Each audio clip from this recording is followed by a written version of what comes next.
अकबर के महल में रात भर गूंजती आवाजें। यही वही शीर्षक था जिसने सारी गुफ्तगू को जन्म दिया। हवाओं के साथ बहते चिरपरिचित किले की दीवारों के उस पार, जहां तारों की चादर नीली नीली टंगी रहती थी, वहां एक अजीब सी सन्नाटे के बीच आवाजें उठ रही थी। कभी धीरे धीरे, कभी तेज, जैसे कोई गुमनाम साज ढूंढ रहा हो। महल के अंदर के दरवाजों के पीछे मशालों की हल्की सी टिमटिमाहट में महल के लोगों के दिलों में कुतूहल की ललक और डर दोनों समाये हुए थे। अकबर उस समय राज सिंहासन पर विराजमान थे, पर उनके चेहरे पर चिंता की रेखाएं साफ दिखती। दरबार सामान्य नहीं था। रात के चौराहे पर चोर लुटेरे तो क्या, पक्षी भी अलाव के पास आकर खामोशी से बैठ जाते थे। अकबर की माने तो राज में रात भर गूंजती आवाजें केवल ध्वनि नहीं थी, वे किसी पुराने रहस्य की पुकार थी। उन्होंने आदेश दिया कि दरबार में रात भर पहरे रखे जाएं और महल के सभी कोने किनारों की जांच की जाए। मगर जैसे ही रात गहरी होती, वही आवाजें फिर उठ जाती। एक धीमी उताई हुई धुन, कभी किसी ने हंसने सी, कभी किसी ने रोने सी, और बीच बीच में अस्पष्ट शब्द जो कानों को चुभ कर निकल जाते। सबसे पहले तो द्वारपालों ने कहा कि शायद कोई संगीतकार स्पर्धा कर रहा है, किंतु महल की दीवालों ने कभी संगीतकारों की ऐसी दहाड़ नहीं सुनाई। रसोइयों ने कहा कि भांप के बर्तन टकरा रहे होंगे, पर सच्चाई यह थी कि बर्तन तो भीतर ही गूंजते, आवाजें बाहर से आती। सैनिकों ने कहा कि पड़ोसी राज्य की जासूस टोली कोई योजना बना रही है, पर चौकियों पर जाकर देखो तो सब कुछ शांत और सुनसान था। इन तमाम तर्कों के बीच अकबर का मन कुछ और ही कहता। ये कोई मनुष्य साजिश नहीं, बल्कि कुछ पुराना, कुछ पुरातन, शायद आत्मिक था। अकबर ने बीरबल को बुलाने का निर्णय लिया। बीरबल, जिनकी बुद्धिमत्ता का नाम रिवायत बन चुका था, ने अकबर की आंखों में बैठी परेशानी को पढ़ लिया। वे मुस्कुराए भी, पर उनकी मुस्कान में एक गंभीरता थी, जैसे उन्होंने कभी अंधेरे का सामना किया हो और उसे जीत कर आए हों। महाराज, बीरबल ने कहा, आवाजें आवाजें होती हैं, कभी सजीव, कभी निर्जीव, पर उनमें छुपा मतलब बहुत बार वो होता है जो हम आंखों से नहीं देख पाते। बीरबल के साथ कुछ विश्वास पात्रों को चुना गया, एक नजदीकी सैनिक, एक पुराना दरबारी और एक युवा संगीतज्ञ जिसका नाम फैज था। फैज की कलाई में एक बांसुरी थी और वो बांसुरी बीरबल को आशा देती थी। रात को जैसे ही महल सोने लगा, बीरबल और उनकी टोली ने चुपके से महल के गलियारों में कदम रखे। पहली आवाज तब पड़ी जब वे रसोई घर के पास निकले। एक मध्यम सी गूंज, मानो किसी ने कोई पुराना गीत गुनगुनाया हो। मगर जब भैज ने अपनी बांसुरी से एक सुर मिलाने की कोशिश की, आवाज ने वैसा ही सुर दोहराया, पर उसकी आवाज मानवीय नहीं थी। ये कुछ और थी, किसी धातु की, किसी खोई हुई घंटी की। गलियारों के साथ चलते हुए बीरबल ने उन दीवारों को ध्यान से देखा जिन पर कई पक्के चित्र पड़े थे। इतिहास की झलकियां, लड़ाइयां, विजय और हार की कहानियां। किसी एक चित्र के पीछे दीवार से हल्का सा कंपन आ रहा था, जैसे वहां कोई छुपा हुआ खाली दर्पण थरथरा रहा हो। बीरबल ने उस पृष्ठभूमि को छुआ और फैयाज ने एक सुर निकाला। अचानक आवाजें तेज हुई। एक बार फिर वही धुन, पर इस बार उसमें शब्द भी झलकने लगे, लौट आओ। पर कौन लौटे, किससे और किस लिए? अगली सुबह अकबर के दरबार में गुफ्तगू ने नया मोड़ लिया। कुछ बुजुर्ग महलवासी बोले कि सदियों पहले इस जगह पर एक गुमशुदा संगीतकार रहता था, जिसका नाम सूला था। उसने रजवाड़े में अनोखा संगीत कराया करता, पर एक दिन अचानक गायब हो गया। कहते हैं उसकी बांसुरी की धुन में जन्नत जैसी आवाज थी, किंतु अभी तक कोई नहीं जानता था कि क्या हुआ था।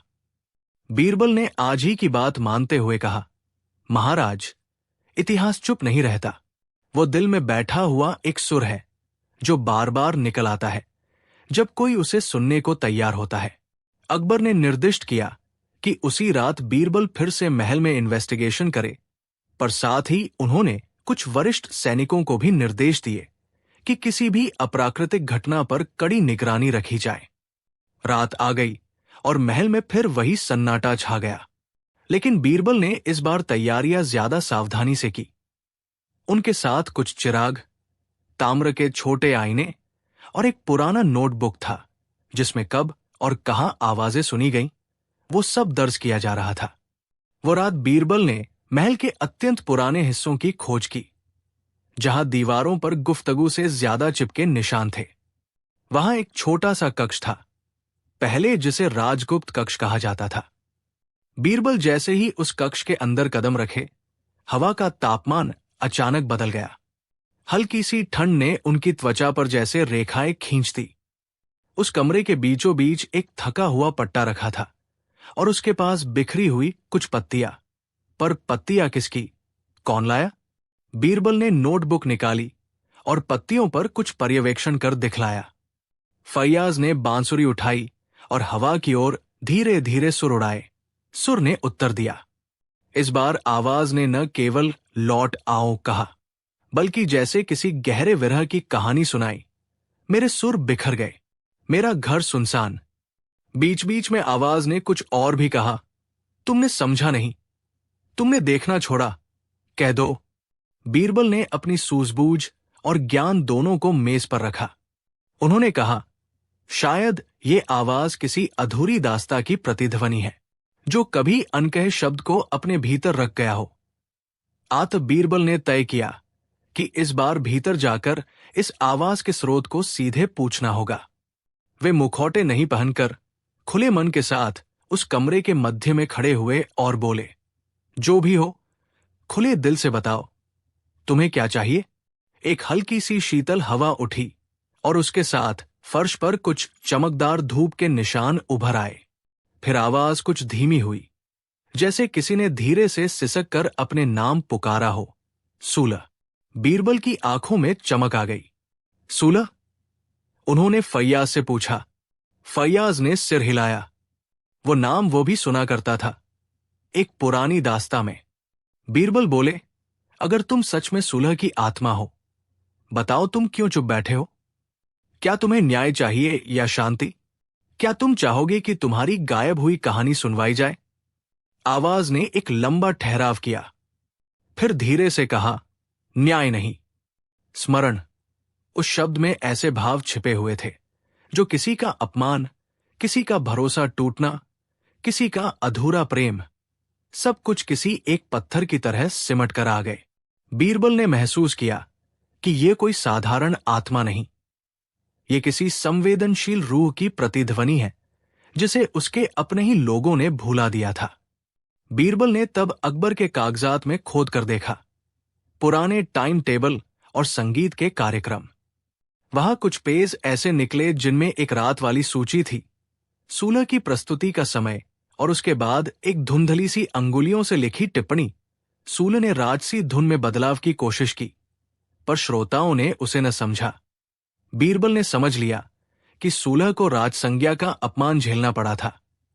उसका संगीत उसकी आत्मा से जुड़ा हुआ था, और जब उसे तिरस्कृत कर दिया गया, तब उसकी आत्मा में एक दरार आ गई। अकबर, जो इस बात से बहुत प्रभावित हुए, ने दरबार में आज्ञा दी कि सूलह की कथा पूरी तरह से सामने लाई जाए। उन्होंने पुराने दस्तावेजों की जांच परख के लिए इतिहासकारों को बुलाया। तेज तलाश के बाद यह पता चला कि सूलह केवल संगीतकार ही नहीं था, वो राजगुप्त की एक गुप्त दास्ता का नायक भी था। उसने दरबार में अपनी कला के साथ साथ कुछ कठिन सच्चाइयों की बात की थी। उन्होंने कहा था कि जब तक संगीत में सच्चाई नहीं होगी, तब तक संगीत न होने जैसा है। उस वक्त के कुछ बड़े लोगों ने उसे सख्ती से सुनाया, उसे बदनाम किया और उसके संगीत को तिरस्कृत किया गया। इतिहासकारों की जांच से एक और बात उभरी। सूलह ने महल के एक पुराने कक्ष में आखिरी बार अपनी बांसुरी बजाई थी। उन्होंने कहा था कि जब तक मेरी धुन याद रहेगी, मैं जिंदा हूं। पर कुछ साल बाद सूलह की बातों को भूलकर लोग आगे बढ़ गए। उनके नाम के आगे धूल जम गई और उनकी बांसुरी कहीं खो गई। सूला ने शायद अपने संगीत के साथ ही आत्मा का भी बहिष्कार झेला। अकबर की आंखों में पश्चाताप की चमक थी। उन्होंने तुरंत आदेश दिया, सूला के लिए एक स्मारक बनवाया जाए। उसकी कथा को महल के संग्रहालय में रखा जाए और हर वर्ष उसकी याद में संगीत मेला मनाया जाए, ताकि उसकी धुन फिर से हवा में गूंजे। पर बीरबल जानते थे कि बाहरी समाधान ही पर्याप्त नहीं होगा। आवाजें रात भर की गूंज सिर्फ तभी थमेंगी जब सूला की निशानी वापस आ जाएगी, उसकी वही बांसुरी जिसका सुर उसकी आत्मा का प्रतिबिंब था। जांच में यह भी पता चला कि बांसुरी किसी पुराने नौकर के पास थी, जिसने उसे सदियों तक बचा कर रखा था, पर उसकी संतानें उसे पीछे छोड़कर चली गई थी। बीरबल ने उन संतानों का पता लगाया। वे अब किसी दूर गांव में रहते थे, जिनके माता पिता के जाने के बाद वे गांव के स्कूल में शिक्षक बन गए थे। बीरबल ने उन्हें समझाया और अनुरोध किया कि क्या वे उस बांसुरी को महल वापस ला सकते हैं। वे लोग शुरू में संकोच, बांसुरी उनके लिए सिर्फ एक धरोहर नहीं थी, बल्कि उनकी माता पिता की याद थी। फिर बीरबल ने बड़ी बुद्धिमानी से कहा, यदि तुम बांसुरी यहां लाकर उसे महल में रख दोगे तो तुम अपनी परछाई को वापस ला रहे हो, तुम उनकी स्मृति को भी जिंदा रख रहे हो। वहां का एक युवा, नाम था अमीर, जो सूला का परपोता था, उसने अंतिम बार बांसुरी देखी थी, पर उसे सौंपने में उसे डर लग रहा था।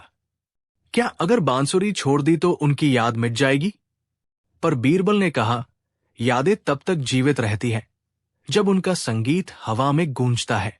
यदि तुम उसे वापस नहीं लाएगे तो धुन हवा में कभी नहीं गूंजेगी। अमीर की आंखों में पानी आ गया और उसने बांसुरी सहम कर उठाई। जब बांसुरी महल में लाई गई तो जैसे किसी पुराने घुड़सवार की सवारी लौट आई हो। भैज ने बांसुरी उठाई और एक हल्का सा सुर प्रकट किया। सुर के साथ महल की दीवारों से कुछ अंधेरी परतें हटने लगी और फिर सचमुच वही आवाजें जो रात भर गूंजती रहती थी, अब किसी कड़वे विरह की जगह शांति और संतोष की तरह बदलने लगी। सूला की आत्मा ने अपनी बांसुरी की धुन में सुकून पाया और उसकी पुकार अब लौट आओ नहीं रह गई, वो धन्यवाद बन गई।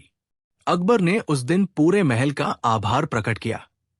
उन्होंने कहा कि इतिहास से सीखा नहीं जाता तब तक वो जिंदा नहीं रहता, उसे सम्मान देकर ही उसे स्थिर किया जा सकता है। बीरबल ने मुस्कुराते हुए कहा, महाराज, आवाजें कभी कभी सुर होती है, कभी यादें, पर जब उनकी वजह समझी जाती है और उन्हें सम्मान मिलता है तो वे हमें कुछ सिखाती है, सहानुभूति, पश्चाताप और सही मार्ग। महल के गलियारों में आज भी कभी कभी रात को सुर गूंजते हैं, पर वे डराती नहीं। वे जैसे किसी पुराने संगीत का रिहर्सल हों।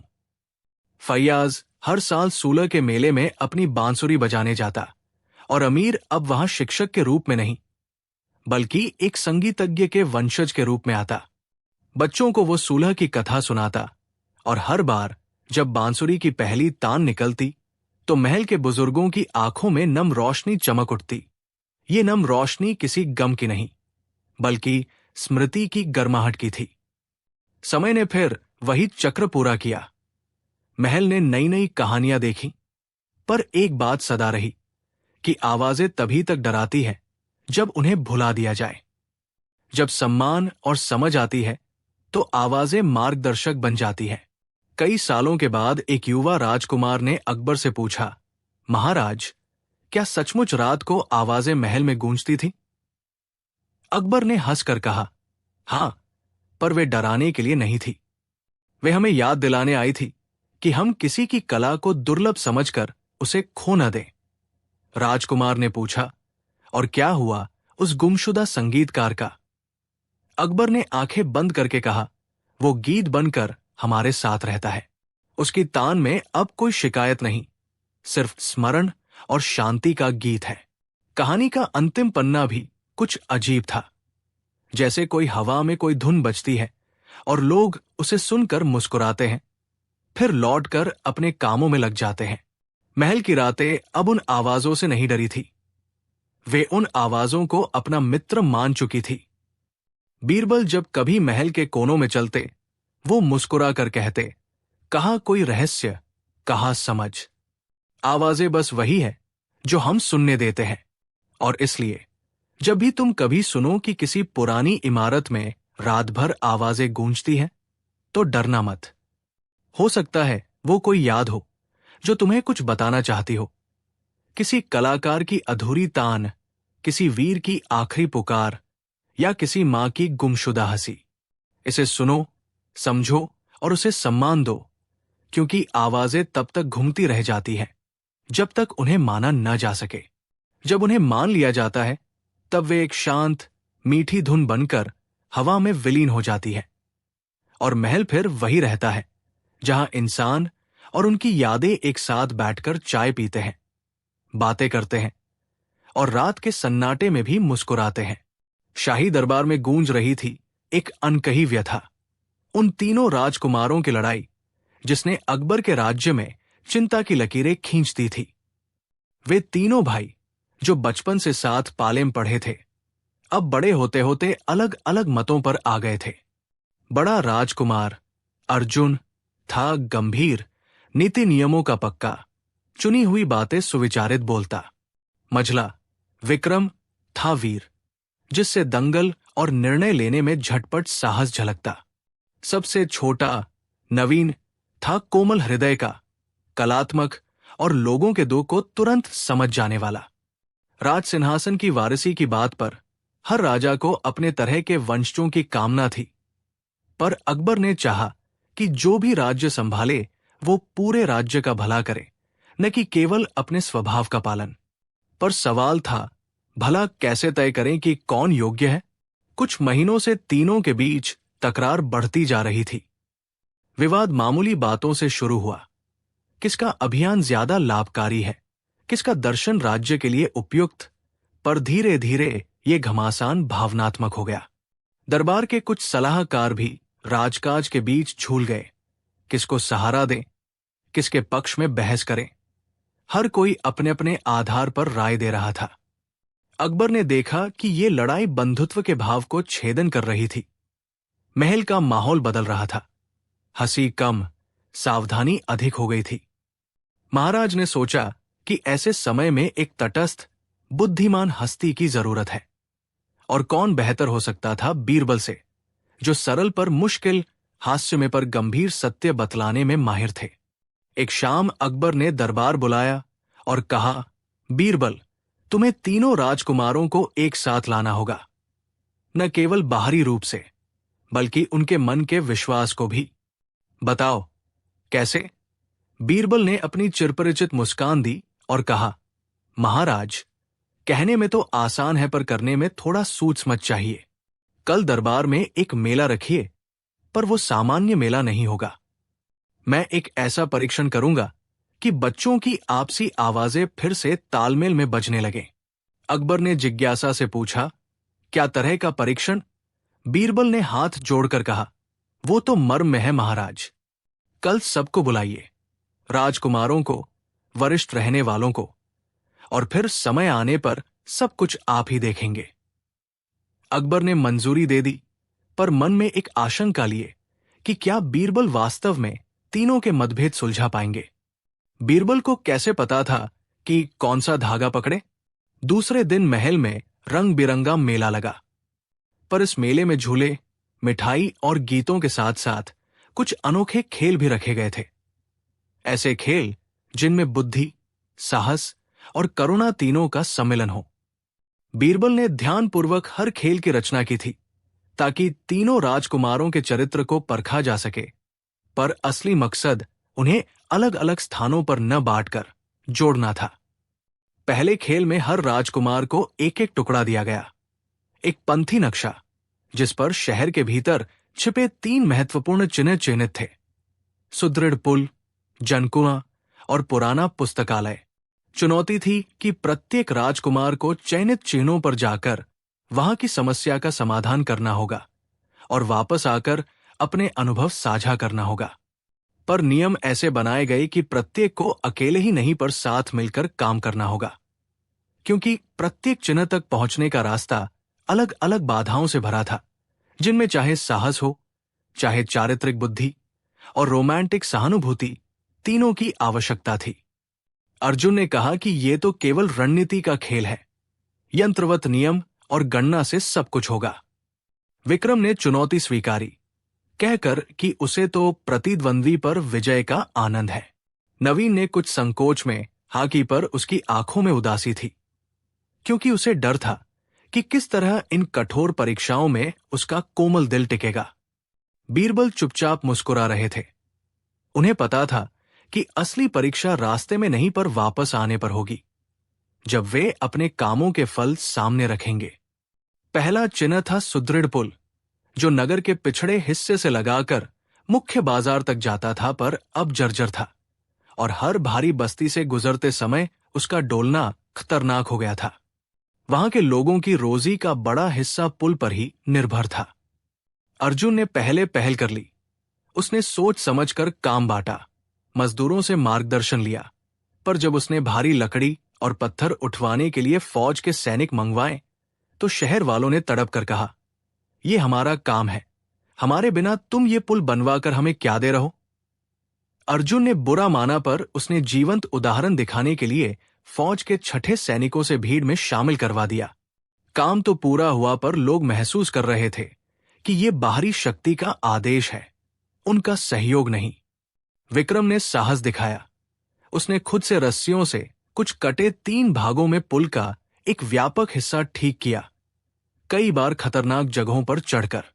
लोगों ने उसकी बहादुरी देखकर प्रशंसा की, पर जब भारी मशीनरी लगाने की बात आई तो उसने उसे अपनाने से मना कर दिया, कहकर कि पारंपरिक तरीकों को ही मानना चाहिए। इससे वहां की युवा पीढ़ी, जिसे आधुनिकता की तरकीबें समझनी थी, थोड़ी नाराज दिखी, क्योंकि जो आसान और सुरक्षित मार्ग था वो नजरअंदाज कर दिया गया था। नवीन ने शांत मन से वहां के बुजुर्गों और बच्चों की बातें सुनी, उनके दुख और डर को समझा, और उन्होंने छोटे छोटे सुधार सुझाए, जैसे कि हल्की लकड़ी के सहारे और स्थानीय फाइबर के उपयोग से पुल को अधिक टिकाऊ बनाया जा सके। नवीन ने पुल पर फूलों की टोकरी लगाकर लोगों को दिखाया कि इस पुल का महत्व केवल यातायात का नहीं, संवेदनाओं का भी है। उनके छोटे छोटे सुझाव काम आए, पर अकेले वे बड़े हिस्से नहीं कर सकते थे। अर्जुन की योजना और विक्रम की बहादुरी के बिना यह संभव न था। जब वे लौटे तो पाया कि तीनों का योगदान अपरिहार्य था, पर अभी तक ये महसूस किसी ने नहीं किया था। दूसरा चिन्ह था जनकुआ, एक पुराना कुआं जिसके पास बैठकर लोग अपनी पेट की भूख मिटाते, पर उसकी गंदगी ने कई बीमारियां फैला दी थी। अर्जुन ने कहा कि पानी की शुद्धता पर नियम बनाए जाएं और नए कुएं खोदे जाएं। विक्रम ने कहा कि सुरक्षा बढ़ानी होगी, रात में पहरा देने की जरूरत है। नवीन ने कहा कि बच्चों को स्वच्छता की शिक्षा देकर उन्हें भी भागीदार बनाना चाहिए। वे तीनों अलग अलग उपाय लेकर गए, पर समझौता तब हुआ जब वे समझे कि कुएं की समस्या सिर्फ तकनीकी नहीं, सामाजिक भी थी। लोगों की सोच बदलनी पड़ेगी। अर्जुन ने संसाधन दिए, विक्रम ने सुरक्षा सुनिश्चित की, नवीन ने स्थानीय नायकों को शामिल कर लोगों में स्वच्छता की लहर फैलाई। फिर वे सब मिलकर काम करने लगे। कुआं की पानी फिर से साफ हुआ और लोग खुशी से इकट्ठे होकर वहां गीत गाने लगे। एकता की पहली झलक। तीसरा चिन्ह था पुराना पुस्तकालय, जहां अनेकों दुर्लभ ग्रंथ धूल से ढके पड़े थे, पर किसी के पास उन्हें पढ़ने या समझने के साधन नहीं थे। अर्जुन ने कहा कि इन्हें वर्गीकृत कर संग्रहालय बनाया जाए। विक्रम ने कहा कि इनमें से अनेक ऐसे हैं जिनमें राज्य की स्वयं की नीतियां छिपी हैं। नक्सली तत्वों से बचाने की व्यवस्था करनी चाहिए। नवीन ने कहा कि बच्चों के लिए कहानियों का सत्र रखो, ताकि वे इन ग्रंथों से जुड़े। पुस्तकालय पर कार्य करते हुए उन्होंने जाना कि ज्ञान का महत्व केवल भंडारण में नहीं, साझा करने में है। इस बार तीनों ने मिलकर पुस्तकालय का नवीनीकरण किया। अर्जुन की व्यवस्थापन क्षमता, विक्रम की सुरक्षा व्यवस्था और नवीन की मानवता ने उसे जीवंत कर दिया। पुस्तकालय फिर से उन बच्चों की आवाजों से भर गया जो ग्रंथों के बीच बैठकर कहानी सुनते और सीखते। जब वे वापस आए तो बीरबल ने दरबार में सबको बुलाया और कहा, अब बताओ, किसने अकेले सब कुछ किया? राजकुमारों ने शर्म से सिर झुकाए, क्योंकि उन्हें समझ आ गया था हर समस्या में किसी न किसी प्रकार की अलग विशेषता की जरूरत होती है और हर व्यक्ति की शक्ति उसी विशेषता में बनती है। बीरबल ने मुस्कान के साथ कहा, देखा आपने, पुल, कुआं और पुस्तकालय, तीनों ही जगहों पर अलग अलग गुणों की आवश्यकता पड़ी, पर अंत में वही काम आया जहां तीनों एक साथ आए। पर बीरबल के पास एक और परीक्षा थी, जिससे तीनों का मन और भी एकजुट होना चाहिए। उन्होंने दरबार के सामने एक बड़ा सा तमाशा रखा, राज्य के बाहर से आई एक झुंड विपन्न लोगों का, जिनके पास अनाज नहीं था और जिनकी नजरें थकी हुई थी। बीरबल ने पूछा कि इस झुंड की मदद कौन करेगा और किस तरह? अर्जुन ने कहा कि व्यवस्था और कर सहायता दी जानी चाहिए। विक्रम ने कहा कि सुरक्षा सुनिश्चित करके उनको सम्मान सहित भेजा जाना चाहिए। नवीन ने कहा कि पहले उनकी कहानियां और दुख सुनो, उन्हें इंसान समझो, क्योंकि बिना सहानुभूति के सहायता मात्र पैसे का आदान प्रदान है। तीनों विचार मेल करके सामने आए। जब तीनों ने मिलकर उन लोगों के लिए तात्कालिक व्यवस्था की, खाना, आवास, कथा सत्र और शैक्षिक मदद, तब झुंड के लोगों की आंखों में एक ही चमक थी, कृतज्ञता। वे न केवल भूख से राहत पाए, बल्कि उन्हें लगा कि कोई उन्हें सुन रहा है, कोई उनकी पीड़ा समझ रहा है। उस शाम जब पूरा मेला समाप्त हुआ, अकबर ने बीरबल से कहा, तुमने कर दिया। बीरबल ने सिर झुकाकर कहा, महाराज, मैंने तो केवल उन तीनों को मौका दिया कि वे खुद को आजमाएं और समझें कि उनकी अलग अलग क्षमताओं का मिलन राज्य की सेवा का असली सूत्र है। आज उन्होंने खुद ही दिखा दिया कि एकजुटता से कितना बड़ा काम किया जा सकता है। तब अर्जुन ने उठकर कहा, बीरबल, मुझे लगा था कि मेरी नीतियां ही सही हैं, पर आज मैंने जाना कि बिना लोगों के साथ। अकबर ने जिज्ञासा से पूछा, क्या तरह का परीक्षण? बीरबल ने हाथ जोड़कर कहा, वो तो मर्म में है महाराज। कल सबको बुलाइए, राजकुमारों को, वरिष्ठ रहने वालों को, और फिर समय आने पर सब कुछ आप ही देखेंगे। अकबर ने मंजूरी दे दी, पर मन में एक आशंका लिए कि क्या बीरबल वास्तव में तीनों के मतभेद सुलझा पाएंगे। बीरबल को कैसे पता था कि कौन सा धागा पकड़े? दूसरे दिन महल में रंग बिरंगा मेला लगा, पर इस मेले में झूले, मिठाई और गीतों के साथ साथ कुछ अनोखे खेल भी रखे गए थे। ऐसे खेल जिनमें बुद्धि, साहस और करुणा तीनों का सम्मिलन हो। बीरबल ने ध्यानपूर्वक हर खेल की रचना की थी, ताकि तीनों राजकुमारों के चरित्र को परखा जा सके, पर असली मकसद उन्हें अलग अलग स्थानों पर न बांटकर जोड़ना था। पहले खेल में हर राजकुमार को एक एक टुकड़ा दिया गया, एक पंथी नक्शा, जिस पर शहर के भीतर छिपे 3 महत्वपूर्ण चिन्ह चिन्हित थे, सुदृढ़ पुल, जनकुआं और पुराना पुस्तकालय। चुनौती थी कि प्रत्येक राजकुमार को चयनित चिन्हों पर जाकर वहां की समस्या का समाधान करना होगा और वापस आकर अपने अनुभव साझा करना होगा।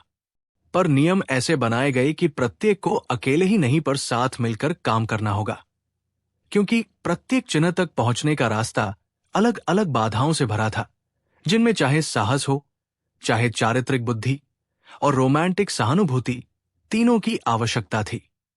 अर्जुन ने कहा कि ये तो केवल रणनीति का खेल है, यंत्रवत नियम और गणना से सब कुछ होगा। विक्रम ने चुनौती स्वीकारी, कहकर कि उसे तो प्रतिद्वंद्वी पर विजय का आनंद है। नवीन ने कुछ संकोच में हाँ की, पर उसकी आंखों में उदासी थी, क्योंकि उसे डर था कि किस तरह इन कठोर परीक्षाओं में उसका कोमल दिल टिकेगा। बीरबल चुपचाप मुस्कुरा रहे थे। उन्हें पता था कि असली परीक्षा रास्ते में नहीं पर वापस आने पर होगी, जब वे अपने कामों के फल सामने रखेंगे। पहला चिन्ह था सुदृढ़ पुल, जो नगर के पिछड़े हिस्से से लगाकर मुख्य बाजार तक जाता था, पर अब जर्जर था और हर भारी बस्ती से गुजरते समय उसका डोलना खतरनाक हो गया था। वहां के लोगों की रोजी का बड़ा हिस्सा पुल पर ही निर्भर था। अर्जुन ने पहले पहल कर ली। उसने सोच समझकर काम बांटा, मजदूरों से मार्गदर्शन लिया पर जब उसने भारी लकड़ी और पत्थर उठवाने के लिए फौज के सैनिक मंगवाए तो शहर वालों ने तड़प कर कहा, ये हमारा काम है, हमारे बिना तुम ये पुल बनवाकर हमें क्या दे रहो। अर्जुन ने बुरा माना, पर उसने जीवंत उदाहरण दिखाने के लिए फौज के 6ठे सैनिकों से भीड़ में शामिल करवा दिया।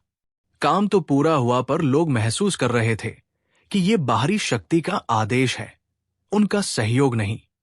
विक्रम ने साहस दिखाया। उसने खुद से रस्सियों से कुछ कटे 3 भागों में पुल का एक व्यापक हिस्सा ठीक किया, कई बार खतरनाक जगहों पर चढ़कर। लोगों ने उसकी बहादुरी देखकर प्रशंसा की, पर जब भारी मशीनरी लगाने की बात आई तो उसने उसे अपनाने से मना कर दिया, कहकर कि पारंपरिक तरीकों को ही मानना चाहिए। इससे वहां की युवा पीढ़ी, जिसे आधुनिकता की तरकीबें समझनी थी, थोड़ी नाराज दिखी, क्योंकि जो आसान और सुरक्षित मार्ग था वो नजरअंदाज कर दिया गया था। नवीन ने शांत मन से वहां के बुजुर्गों और बच्चों की बातें सुनी, उनके दुख और डर को समझा, और उन्होंने छोटे छोटे सुधार सुझाए, जैसे कि हल्की लकड़ी के सहारे और स्थानीय फाइबर के उपयोग से पुल को अधिक टिकाऊ बनाया जा सके। नवीन ने पुल पर फूलों की टोकरी लगाकर लोगों को दिखाया कि इस पुल का महत्व केवल यातायात का नहीं, संवेदनाओं का भी है। उनके छोटे छोटे सुझाव काम आए, पर अकेले वे बड़े हिस्से नहीं कर सकते थे। अर्जुन की योजना और विक्रम की बहादुरी के बिना यह संभव न था। जब वे लौटे तो पाया कि तीनों का योगदान अपरिहार्य था, पर अभी तक ये महसूस किसी ने नहीं किया था। दूसरा चिन्ह था जनकुआ, एक पुराना कुआं जिसके पास बैठकर लोग अपनी पेट की भूख मिटाते, पर उसकी गंदगी ने कई बीमारियां फैला दी थी। अर्जुन ने कहा कि पानी की शुद्धता पर नियम बनाए जाएं और नए कुएं खोदे जाएं। विक्रम ने कहा कि सुरक्षा बढ़ानी होगी, रात में पहरा देने की जरूरत है। नवीन ने कहा कि बच्चों को स्वच्छता की शिक्षा देकर उन्हें भी भागीदार बनाना चाहिए। वे तीनों अलग अलग उपाय लेकर गए, पर समझौता तब हुआ जब वे समझे कि कुएं की समस्या सिर्फ तकनीकी नहीं, सामाजिक भी थी।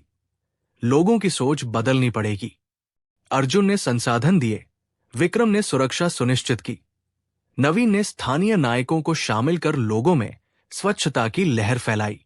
फिर वे सब मिलकर काम करने लगे। कुआं की पानी फिर से साफ हुआ और लोग खुशी से इकट्ठे होकर वहां गीत गाने लगे। एकता की पहली झलक। तीसरा चिन्ह था पुराना पुस्तकालय, जहां अनेकों दुर्लभ ग्रंथ धूल से ढके पड़े थे, पर किसी के पास उन्हें पढ़ने या समझने के साधन नहीं थे। अर्जुन ने कहा कि इन्हें वर्गीकृत कर संग्रहालय बनाया जाए। विक्रम ने कहा कि इनमें से अनेक ऐसे हैं जिनमें राज्य की स्वयं की नीतियां छिपी है, नक्सली तत्वों से बचाने की व्यवस्था करनी चाहिए। नवीन ने कहा कि बच्चों के लिए कहानियों का सत्र रखो ताकि वे इन ग्रंथों से जुड़े। पुस्तकालय पर कार्य करते हुए उन्होंने जाना कि ज्ञान का महत्व केवल भंडारण में नहीं, साझा करने में है। इस बार तीनों ने मिलकर पुस्तकालय का नवीनीकरण किया।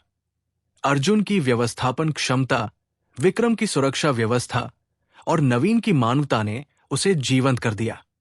पुस्तकालय फिर से उन बच्चों की आवाजों से भर गया जो ग्रंथों के बीच बैठकर कहानी सुनते और सीखते। जब वे वापस आए तो बीरबल ने दरबार में सबको बुलाया और कहा, अब बताओ, किसने अकेले सब कुछ किया?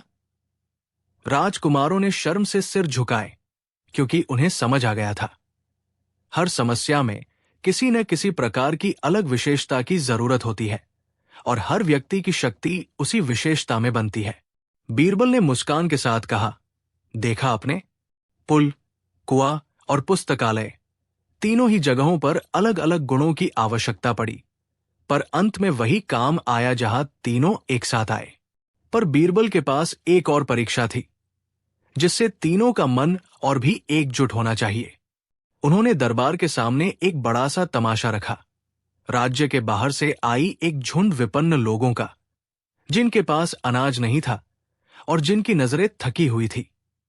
बीरबल ने पूछा कि इस झुंड की मदद कौन करेगा और किस तरह? अर्जुन ने कहा कि व्यवस्था और कर सहायता दी जानी चाहिए। विक्रम ने कहा कि सुरक्षा सुनिश्चित करके उनको सम्मान सहित भेजा जाना चाहिए। नवीन ने कहा कि पहले उनकी कहानियां और दुख सुनो, उन्हें इंसान समझो, क्योंकि बिना सहानुभूति के सहायता मात्र पैसे का आदान प्रदान है। तीनों विचार मेल करके सामने आए। जब तीनों ने मिलकर उन लोगों के लिए तात्कालिक व्यवस्था की, खाना, आवास, कथा सत्र और शैक्षिक मदद, तब झुंड के लोगों की आंखों में एक ही चमक थी, कृतज्ञता। वे न केवल भूख से राहत पाए, बल्कि उन्हें लगा कि कोई उन्हें सुन रहा है, कोई उनकी पीड़ा समझ रहा है। उस शाम जब पूरा मेला समाप्त हुआ, अकबर ने बीरबल से कहा, तुमने कर दिया। बीरबल ने सिर झुकाकर कहा, महाराज, मैंने तो केवल उन तीनों को मौका दिया कि वे खुद को आजमाएं और समझें कि उनकी अलग अलग क्षमताओं का मिलन राज्य की सेवा का असली सूत्र है। आज उन्होंने खुद ही दिखा दिया कि एकजुटता से कितना बड़ा काम किया जा सकता है। तब अर्जुन ने उठकर कहा, बीरबल, मुझे लगा था कि मेरी नीतियां ही सही हैं, पर आज मैंने जाना कि बिना लोगों के साथ जुड़कर नीति सफल नहीं रहती। विक्रम ने कहा, मुझे लगा कि केवल वीरता ही सब कुछ है, पर मैंने सीखा कि योजना और सहानुभूति के बिना वीरता भ्रम ही है। नवीन ने सूक्ष्मता से कहा, और मैं, जिसने सोचा कि कोमलता से कुछ नहीं होगा, आज जान गया कि मृदुता ही लोगों के दिलों का सबसे बड़ा पुल है। उन तीनों के चेहरों पर अब वही बचपन की मुस्कान लौट आई, जो कभी साथ खेलते हुए चमकती थी।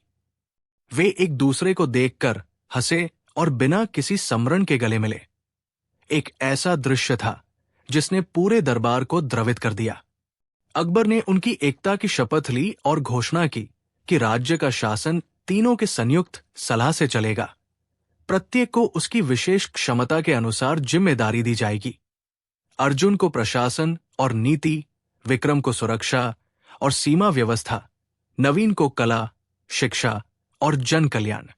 इस व्यवस्था का उद्देश्य केवल शक्ति का विभाजन नहीं था, बल्कि यह सुनिश्चित करना था कि निर्णय किसी एक के दृष्टिकोण तक सीमित न रहें। समय ने साबित कर दिया कि यह निर्णय सही था। राज्य में संतुलन आया, नीतियां अधिक मानवीय हुई, सुरक्षा अधिक संवेदनशील बन गई और कला शिक्षा के माध्यम से जनता के साथ जुड़ाव मजबूत हुआ। तीनों राजकुमारों का आपसी भरोसा दिन ब दिन गहरा होता गया। वे आपस में बहस करते, पर तब भी संयम के साथ, क्योंकि वे जानते थे कि हर बहस का अंतिम उद्देश्य राज्य का कल्याण है, न कि विजय का अहंकार। कई वर्षों बाद जब अकबर वृद्ध हुए और उनके कदम थकने लगे, तो उन्होंने देखा कि उनका राज्य पहले से अधिक समृद्ध और खुशहाल है। महल की दीवारों पर अब दीवार कांचों में वो पहलू चमकता था, जो केवल एक राजा की जीत नहीं, बल्कि तीनों की साझी बुद्धि और सहानुभूति की जीत थी। बीरबल एक कोने में बैठे उन्हें देखकर मुस्कुराते और सोचते, कितने छोटे छोटे अनुभव मिलकर बड़े बदलाव लाते हैं।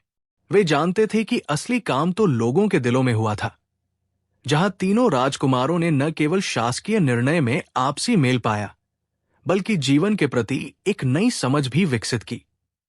एक ऐसी समझ जो आने वाली पीढ़ियों को भी राह दिखाती रहेगी। कहानी का समापन उस दिन के उत्सव से हुआ जब पूरे राज्य ने मिलकर एकता पर्व मनाया। उस दिन पुल पर फूल लगे, कुएं पर गीत गाए गए और पुस्तकालय में कहानियों की वर्षा हुई। तीनों राजकुमारों ने साथ मिलकर उस पर्व की अगुवाई की, और बीरबल ने एक बार फिर से अपनी हल्की मुस्कान से सबको याद दिलाया कि बुद्धिमत्ता का अर्थ केवल बुद्धि नहीं, वो समझ है, सहानुभूति है और सबसे बढ़कर एक दूसरे का सम्मान। और इस तरह जब बीरबल ने तीन राजकुमारों को एकजुट किया, तो उसने केवल सत्ता के बंटवारे का काम नहीं किया, उसने एक ऐसी संस्कृति की नींव रखी जो आने वाली पीढ़ियों के दिलों में एक मिसाल बनकर बसी रही। बादशाह का नया कानून, ये शीर्षक उस समय की अफवाहों से भी तेजी से फैल गया। जब अकबर ने दरबार में घोषणा की कि राज्य में एक नया, सरल और समान कर नियम लागू किया जाएगा। अब से हर घर से समान कर लिया जाएगा, चाहे धनी हो या गरीब, व्यापारी हो या किसान। अकबर ने गंभीर स्वर में कहा, इस नियम से कर संग्रह में पारदर्शिता बढ़ेगी, भ्रष्टाचार घटेगा और सभी नागरिकों के लिए न्याय सुनिश्चित होगा। दरबार में तालियां बंटी। कुछ मंत्रियों ने सहायता में सिर हिलाया और कहा कि यह शासन को सरल करेगा। कुछ सारथियों ने कहा कि लोग भयभीत होंगे, पर यह भय गलत हित से उत्पन्न होगा। नियम का मकसद साफ है। पर बीरबल, जो अक्सर मुस्कान के पीछे गहरी सोच रखते थे, उनकी आंखों में एक हल्की चिंता सी दिखी। वे चुप रहे, पर उनकी ख्यालों की किताब खुल चुकी थी। बीरबल को पता था कि नियम का मकसद भले ही बड़ा हो, पर परिणाम हमेशा वैसा नहीं होता जैसा इरादा था। उन्होंने महल के गलियारों में अपनी खोंची हुई सूझबूझ के साथ एक निहित प्रश्न अपने भीतर रखा। क्या समान कर हमेशा समानता लाता है? कुछ दिनों के भीतर नया कानून लागू हो गया। दरअसल कागजों पर सब कुछ सरल ही दिखता था। एक ही दर, एक ही नियम। पर जमीन पर घटनाएं वक्त के साथ जटिल हुई। पहले तो कर वसूली की पद्धति पर पुरानी दलाली प्रथा हटाने का सुखद असर दिखा। बिचौलिए कम हुए और कुछ छोटे राजानुमा अधिकारी ये देखकर प्रसन्न हुए कि उनकी टेढ़मेढ़ी कमाई घट रही है। पर जब महीना पूरा हुआ और कर वसूली का समय आया, तब नगर के छोटे दुकानदार, कुम्हार, ऊन बुनकर और गरीब किसान अपने घर की चौखट पर बैठकर सोचने लगे, इतना कर हम कैसे भरेंगे? बड़े मालिक, विशाल व्यापारी और जमींदारों के खजाने पर समान बोझ पड़ा, पर उनकी क्षमता उसे वहन करने में कहीं ज्यादा थी। गरीबों पर वही बोझ भारी पड़ा। उनकी आमदनी इतनी छोटी थी कि कर भरने के बाद घर की रोटी मुश्किल से बचती थी। महल में भी धीरे धीरे शिकायतें पहुंची। एक किसान आया जो खेत में हल चलाकर आता था और लाचार आंखों से बोला, महाराज, इस कानून के बाद मैंने अपनी बैल की औकात बेच दी। अब खेत में हल कौन चलाएगा? एक बुनकर जो अपनी पुत्री को स्कूल भेजता था, टूट फूट कर बोला, आबादकर ने हमारी रोजी छीन ली। स्कूल की फीस देना अब मुमकिन नहीं। शहर के एक पुराने पुजारी ने कहा, मंदिर के दान में कमी आई है। लोग अपने बच्चों को पेट भरने के लिए पहले रख रहे हैं। इन बातों की खबर अकबर तक पहुंची, पर वे इस परिवर्तन को समझने से चूक रहे थे। उन्हें लग रहा था कि ये अस्थायी गड़बड़ियां हैं जिन्हें समय के साथ ठीक किया जा सकता है। तभी बीरबल ने फैसला किया कि केवल शब्दों और कागजों के यथार्थ से अकबर को नहीं समझाया जा सकता। उन्हें वही सिखाना होगा जो आंखों और आत्मा दोनों पर असर डाले। बीरबल ने सोचा कि असली सत्य जनता की रोजमर्रा की पीड़ा में छिपा है और सत्य को खोलने का तरीका अनुभव करवा कर ही निकलेगा। बीरबल ने अलसी योजना बनाई। उन्होंने अकबर को बड़ी कोमलता से एक निमंत्रण दिया, महाराज, कल सुबह बाजार का एक अनोखा मेला लगवाया गया है। वहां आपको नया न्याय का जायजा लेना चाहिए। अकबर आश्चर्यचकित हुए, पर उत्सुकता से इस बात को स्वीकार कर बैठे। मैं देखना चाहता हूं कि लोग नए कानून से कैसे प्रभावित हुए हैं, वे बोले। बीरबल ने आंखों में चंचलता लिए कहा, महाराज, न्याय की असली कसौटी जनता की मुस्कान और उनके पेट की संतुष्टि है। अगले दिन सुबह जब सूरज की पहली किरण महल की टावरियों पर गिर रही थी, अकबर और बीरबल दोनों ही आम वस्त्र पहने हुए नीचे उतरे, बिना रथ, बिना किसी भव्य झांकी के। बीरबल ने अकबर को एक सामान्य नागरिक की तरह पेश किया। उन्हें एक साधारण टोपी और एक सादा पोशाक दी गई। लोगों के बीच भीड़ थी, वे पहचान नहीं पाए। बाजार में धक्का मुक्की, चूल्हों की गर्माहट और छोटे छोटे दुकानों की जरजोर की बोलचाल थी। अकबर ने पहली बार सीधे देखा कि कैसे लोग अपनी रोजमर्रा की जिंदगी में नए कर का सामना कर रहे थे। ये दृश्य उनके लिए अजीब था। कितनी छोटी छोटी परेशानियां बड़े असर बनाएंगी, ये उन्होंने नहीं सोचा था। बीरबल ने एक योजना के तहत 3 पात्रों का चयन किया, एक बड़ा व्यापारी जसवंत, एक मध्यम वर्गीय हलवाई मीरा और एक गरीब कुम्हार हरिदास। वे जानते थे कि इन तीनों के जीवन शैली और आमदनी में भारी अंतर है, पर नया कानून उन्हें समान आर्थिक बोझ देता था। बीरबल ने असली कर भुगतान की नकल की। हरिदास, जिसके पास छोटे बच्चे थे, को भी वही सिक्का चुकाना था जो जसवंत ने चुकाया। बीरबल ने अकबर से कहा, महाराज, आप इन तीनों की आंखों से देखिए, फिर आप स्वयं फैसला कीजिएगा कि समानता का अर्थ क्या है। जसवंत, व्यापारी, ने कर भर दिया और कुछ मोहल्लों की खरीद फरोख्त बंद कर दी, क्योंकि उसने सोचा कि यदि वो न थोड़े से गुजर-बसर घटाएगा तो उसके स्टॉक पर कोई असर नहीं होगा।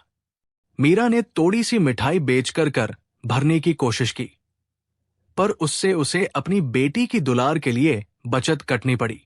हरिदास ने, जिसका छोटा सा परिवार था, अपनी मिट्टी के बर्तन बेचने की जगह अपनी पत्नी के गहने गिरवी रख दिए। गहने वे भी अपनी शादी से पितर से मिली वस्तुएं थी, जिनमें भावनात्मक महत्व था। बाजार में लोग अमूमन मुस्कुराकर नहीं दिखते, उनकी चाल में अब थकान और चिंता थी। 20 दिन बीते। महल की खिड़कियों से जब अकबर बाहर देखता तो उसे ऐसा लगा मानो सभी घरों में कुछ खालीपन आ गया हो। कुछ बच्चों ने स्कूल छोड़ दिया, कुछ ने चुपचाप अपने बिस्तरों पर बैठकर भूखे पेट अपनी मां के हाथ पकड़े। उस दिन बीरबल ने अकबर के सामने एक गणना रखी। उन्होंने 3 पात्रों का वास्तविक लेखा जोखा दिखाया।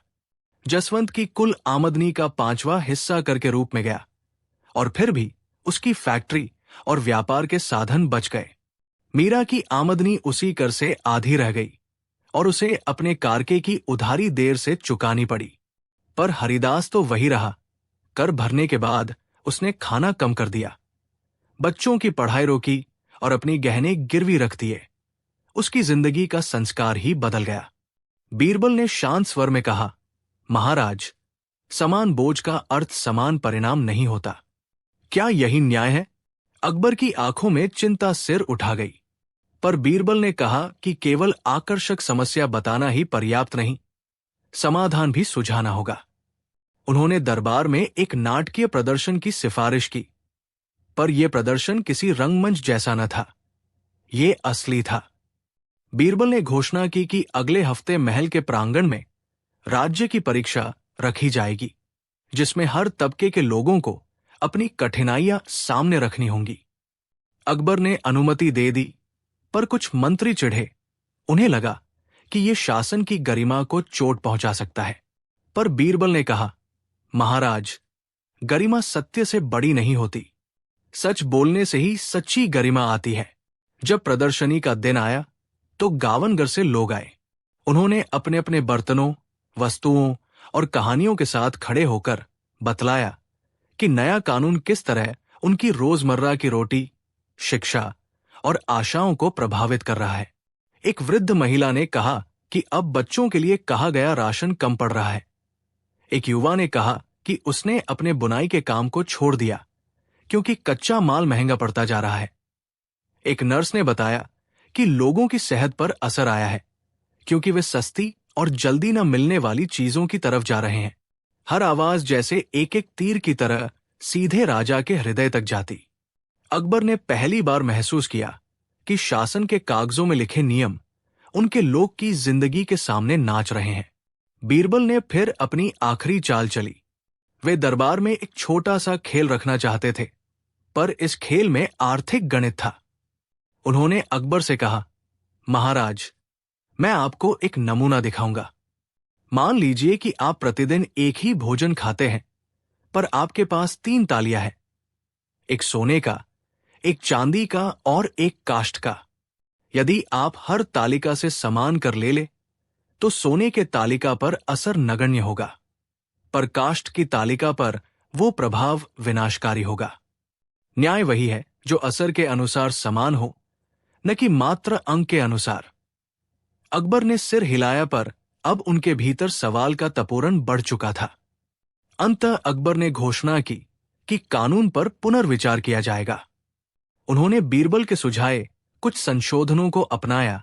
गरीबों के लिए कर में छूट, मध्यम वर्ग के लिए कम दर और जमींदारों और बड़े व्यापारी पर अधिक आयकर। साथ ही उन्होंने सार्वजनिक कल्याण के लिए एक न्यून लाभ कोष की स्थापना की ताकि शिक्षा और चिकित्सीय सुविधाएं बनी रहें। पर सबसे महत्वपूर्ण बात थी, अकबर ने जनता के साथ संवाद की नीति अपना ली। अब हर त्रैमासिक में दरबार खुलेगा और जनता की समस्याएं सुनी जाएंगी। बीरबल ने मुस्कुराकर कहा, महाराज, कागज पर एक नियम लिखना सरल है, पर राज्य की न्यायप्रियता का अर्थ उसे लागू करना है, न कि मात्र लिख देना। समय के साथ इन सुधारों ने राज्य को स्थिर किया। गरीबों की दशा में धीरे धीरे सुधार आया। बच्चों ने स्कूल लौटकर पढ़ना शुरू किया। बाजारों में फिर से हलचल आई और मंदिर दरमिया के दान पुनः बढ़ने लगे। पर बेहतर बात यह हुई कि अकबर ने शिक्षा पाई, शक्ति का प्रयोग सोच समझकर और लोगों के हित में करना चाहिए। बीरबल की सूझबूझ ने न केवल एक कानून को बदल दिया, बल्कि राजा की सोच को भी टेढ़ी मेढ़ी धारियों से निकालकर सरल मानवीय समझ में ढाला। कई वर्षों बाद जब अकबर ने बीरबल के कदमों और नीतियों को याद किया, तो वे अक्सर हंसकर कहते, कमाल यह है कि मैंने नया कानून बनाया तो था, पर बीरबल ने ही उसे इंसान बनाया। बीरबल मुस्कुराते और जोड़ते, महाराज, कानून तब तक जिंदा रहता है जब तक वो लोगों की जिंदगी में सांस ले रहा हो। यदि वो लोगों को जीने नहीं देता तो वो केवल कागज का टुकड़ा है। और इस तरह बादशाह का नया कानून, जो शुरू में एक कठोर कागजी समानता का नतीजा था, बीरबल की सूझबूझ और जनता की आवाज से न्याय की असली परिभाषा के अनुकूल बना। एक ऐसा न्याय जो संख्या नहीं, इंसान की गरिमा को तवज्जो देता था। महल की दीवारों पर यह किस्सा सालों तक सुनाई देता रहा कि न्याय और कानून में भेद जानने वाला वही है जो लोगों की रोजमर्रा की जिंदगी को समझे। और बीरबल ने सच्चे अर्थों में यही किया।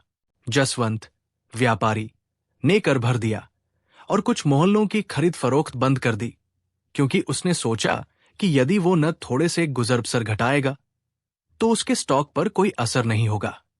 मीरा ने थोड़ी सी मिठाई बेचकर भरने की कोशिश की, पर उससे उसे अपनी बेटी की दुलार के लिए बचत कटनी पड़ी। हरिदास ने, जिसका छोटा सा परिवार था, अपनी मिट्टी के बर्तन बेचने की जगह अपनी पत्नी के गहने गिरवी रख दिए। गहने वे भी अपनी शादी से पितर से मिली वस्तुएं थी, जिनमें भावनात्मक महत्व था। बाजार में लोग अमूमन मुस्कुराकर नहीं दिखते, उनकी चाल में अब थकान और चिंता थी। 20 दिन बीते। महल की खिड़कियों से जब अकबर बाहर देखता तो उसे ऐसा लगा मानो सभी घरों में कुछ खालीपन आ गया हो। कुछ बच्चों ने स्कूल छोड़ दिया, कुछ ने चुपचाप अपने बिस्तरों पर बैठकर भूखे पेट अपनी मां के हाथ पकड़े। उस दिन बीरबल ने अकबर के सामने एक गणना रखी। उन्होंने 3 पात्रों का वास्तविक लेखा जोखा दिखाया। जसवंत की कुल आमदनी का 5वां हिस्सा कर के रूप में गया, और फिर भी उसकी फैक्ट्री और व्यापार के साधन बच गए।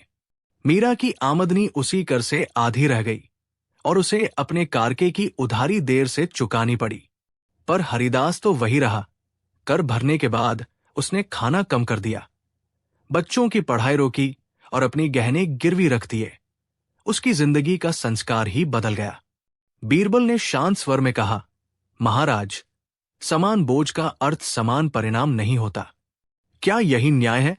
अकबर की आंखों में चिंता सिर उठा गई, पर बीरबल ने कहा कि केवल आकर्षक समस्या बताना ही पर्याप्त नहीं, समाधान भी सुझाना होगा।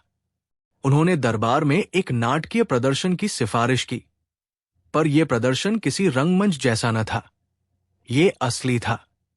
बीरबल ने घोषणा की कि अगले हफ्ते महल के प्रांगण में राज्य की परीक्षा रखी जाएगी, जिसमें हर तबके के लोगों को अपनी कठिनाइयां सामने रखनी होंगी।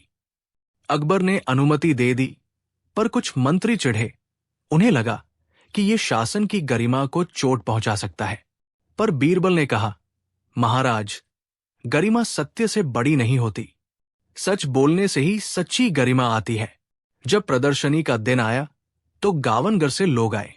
उन्होंने अपने अपने बर्तनों, वस्तुओं और कहानियों के साथ खड़े होकर बतलाया कि नया कानून किस तरह उनकी रोजमर्रा की रोटी, शिक्षा और आशाओं को प्रभावित कर रहा है। एक वृद्ध महिला ने कहा कि अब बच्चों के लिए कहा गया राशन कम पड़ रहा है। एक युवा ने कहा कि उसने अपने बुनाई के काम को छोड़ दिया क्योंकि कच्चा माल महंगा पड़ता जा रहा है। एक नर्स ने बताया कि लोगों की सेहत पर असर आया है क्योंकि वे सस्ती और जल्दी न मिलने वाली चीजों की तरफ जा रहे हैं। हर आवाज जैसे एक एक तीर की तरह सीधे राजा के हृदय तक जाती। अकबर ने पहली बार महसूस किया कि शासन के कागजों में लिखे नियम उनके लोग की जिंदगी के सामने नाच रहे हैं। बीरबल ने फिर अपनी आखिरी चाल चली। वे दरबार में एक छोटा सा खेल रखना चाहते थे, पर इस खेल में आर्थिक गणित था। उन्होंने अकबर से कहा, महाराज, मैं आपको एक नमूना दिखाऊंगा। मान लीजिए कि आप प्रतिदिन एक ही भोजन खाते हैं, पर आपके पास 3 तालियां हैं, एक सोने का, एक चांदी का और एक काष्ठ का। यदि आप हर तालिका से समान कर ले तो सोने के तालिका पर असर नगण्य होगा, पर काष्ठ की तालिका पर वो प्रभाव विनाशकारी होगा। न्याय वही है जो असर के अनुसार समान हो, न कि मात्र अंक के अनुसार। अकबर ने सिर हिलाया, पर अब उनके भीतर सवाल का तपोरन बढ़ चुका था। अंततः अकबर ने घोषणा की कि कानून पर पुनर्विचार किया जाएगा।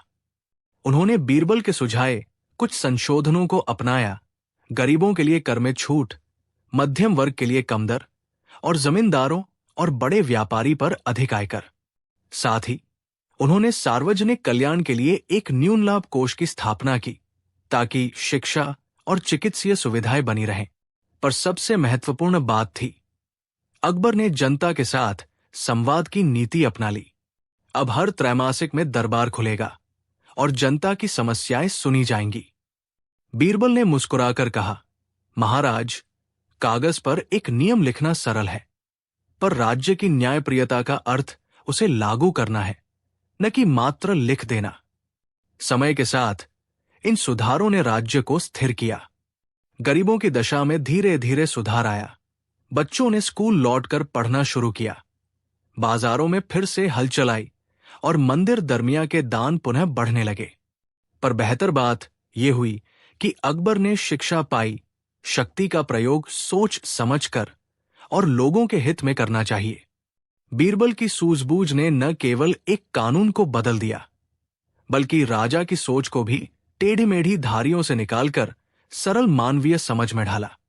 कई वर्षों बाद जब अकबर ने बीरबल के कदमों और नीतियों को याद किया, तो वे अक्सर हंसकर कहते, कमाल यह है कि मैंने नया कानून बनाया तो था, पर बीरबल ने ही उसे इंसान बनाया।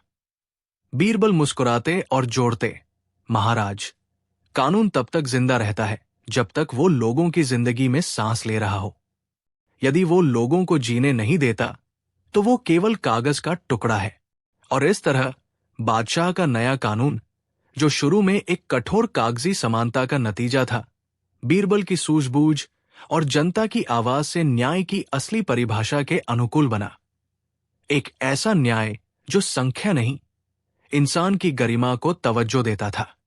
महल की दीवारों पर यह किस्सा सालों तक सुनाई देता रहा कि न्याय और कानून में भेद जानने वाला वही है जो लोगों की रोजमर्रा की जिंदगी को समझे, और बीरबल ने सच्चे अर्थों में यही किया।